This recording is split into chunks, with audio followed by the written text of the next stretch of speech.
जब मुख्तार अंसारी पंजाब से उत्तर प्रदेश लाए गए थे तब भी वहाँ पर बहुत ज़्यादा उनकी रुग्ण अवस्था थी। ये अब दुर्भाग्यपूर्ण है कि बावजूद सर्वोच्च और सर्वश्रेष्ठ चिकित्सा के मुख्तार अंसारी को दिल का दौरा पड़ा, जैसा कि बताया जाता है, और उससे उनकी मृत्यु हो गई।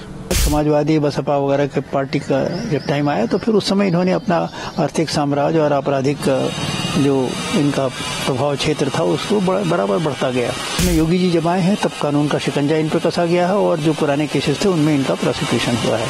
इनके कुकर्मों का एक न एक दिन तो अंत होना ही था, वो अंत अब हो गया। देखिए, अभिरक्षा में, न्यायिक अभिरक्षा में किसी की भी मृत्यु अगर होती है तो ये एक गंभीर विषय है और उसके बारे में एक प्रक्रिया बनी हुई है। प्रक्रिया ये है कि उसके बारे में मैजिस्ट्रियल जांच होगी, विधिवत इंक्वायरी होगी और उसके बारे में आख्यान न्यायालय को भी प्रस्तुत की जाएगी। लेकिन मैं आपको बताना चाहूँगा कि जब मुख्तार अंसारी पंजाब से उत्तर प्रदेश लाए गए थे तब भी वहाँ पर बहुत ज़्यादा उनकी रुग्ण अवस्था थी उनकी, और बड़े बड़े अधिवक्ताओं ने माननीय न्यायालय को भी अवगत कराया था कि मुख्तार अंसारी की तबीयत अच्छी नहीं है बल्कि बहुत ख़राब है और उन्हें निरंतर मेडिकल चिकित्सा की और इंटरवेंशन की ज़रूरत है। उत्तर प्रदेश लाए गए, अच्छे से अच्छी चिकित्सा दी गई और यहाँ जो चिकित्सा टीम थी, बताए जाते हैं उसमें 9 डॉक्टर्स थे, निरंतर उनका मेडिकल ऑब्जर्वेशन में रहते थे, अच्छी से अच्छी चिकित्सा व्यवस्था दी गई। ये अब दुर्भाग्यपूर्ण है कि बावजूद सर्वोच्च और सर्वश्रेष्ठ चिकित्सा के मुख्तार अंसारी को दिल का दौरा पड़ा, जैसा कि बताया जाता है, और उससे उनकी मृत्यु हो गई। देखिए, मेरे समय में पहली बार ऐसा हुआ था उत्तर प्रदेश के इतिहास में कि जब माफिया के विरुद्ध एक सघन अभियान चला था। और मुझे याद है ज़्यादातर जो माफिया थे वो या तो जेल के अंदर थे, 2 माफिया पे मेरी पकड़ में नहीं आए, जो और कैसे बच गए वो भी मैं बता दूं।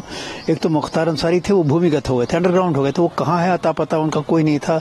आज की मतलब जैसे हमारे बाद में वो मुझ पे ताव देके घूमने लगे थे, वैसी बात नहीं थी। He went underground, he disappeared and nobody knew his address, कहाँ है। तो फिर हम लोगों ने उनके घर की कुर्की करा दी थी। पहली बार उनके घर की कुर्की हुई थी वो मेरे कार्यकाल में। तो ये फिर जब हमारा कार्यकाल खत्म हो गया उसके बाद समाजवादी बसपा वगैरह के पार्टी का जब टाइम आया तो फिर उस समय इन्होंने अपना आर्थिक साम्राज्य और आपराधिक जो इनका प्रभाव क्षेत्र था उसको बराबर बढ़ता गया। और ये तो फिर बाद में योगी जी जब आए हैं तब कानून का शिकंजा इन पर कसा गया है और जो पुराने केसेस थे उनमें इनका प्रोसिक्यूशन हुआ है। तो ये तो करीब 3 दशकों से मतलब चले आ रहे थे और इनकी कुकर्मों का एक न एक दिन तो अंत होना ही था, वो अंत अब हो गया। और ये दूसरे अपराधियों के लिए सबक होना चाहिए कि भाई आपका हर आदमी का आपकी एक लाइफ टाइम है, एक स्पैन है, इतने दिन आप चलेंगे, उसके बाद तो आपको ख़त्म होना ही है और आपका भंडाफोड़ भी होना है। आतंकवादियों का भी यही होता है, 2 से 4 साल तक उनकी लाइफ रहती है, उसके बाद कब पकड़ जाए कब ख़त्म हो जाए कोई ठिकाना नहीं।